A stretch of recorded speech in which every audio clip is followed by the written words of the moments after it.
Hello and welcome to Play PKN, the weekly video bulletin that brings you the top stories from packagingnews.com.au. I'm Ian Ackerman, editor of PKN.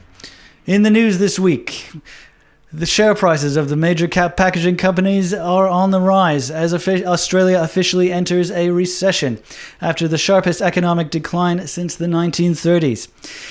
Annual growth is the lowest since World War II, and the economy shrank 6.3% in April, May, and June, with GDP shrinking by 7% over that quarter.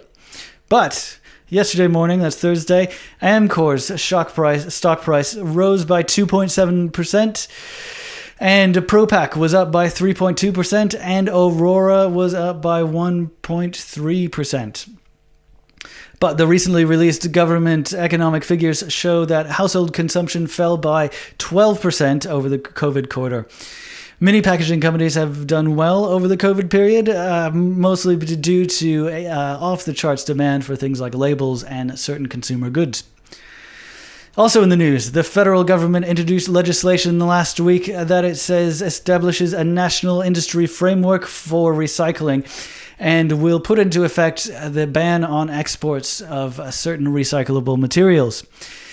The Recycling and Waste Reduction Bill 2020, as it's called, will phase in the export ban, which the government says will see 645,000 tons of unprocessed paper, glass, plastic, and tires stay in Australia for recycling rather than being shipped overseas for processing.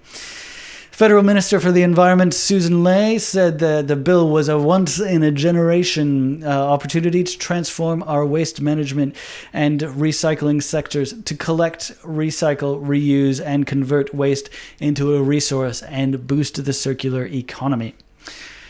And finally, Australian wine brand The Hidden Sea has joined with the fight against ocean plastics through a partnership with global organization ReSea project, committing to remove 1 billion plastic bottles from the world's oceans by 2030. With every bottle of the Hidden Sea wine purchased, the company said it would remove 10 plastic bottles from the ocean in a verified and trackable process. A QR code from the ReSea project allows consumers who bought the wine to see the difference that their purchases made in the real world. That is all for this week's Play PKN, which was brought to you by machinery specialist Bonfiglioli. For more on these stories, and indeed for all the packaging news in Australasia, just head over to packagingnews.com.au. I'm Ian Ackerman, signing off for the week.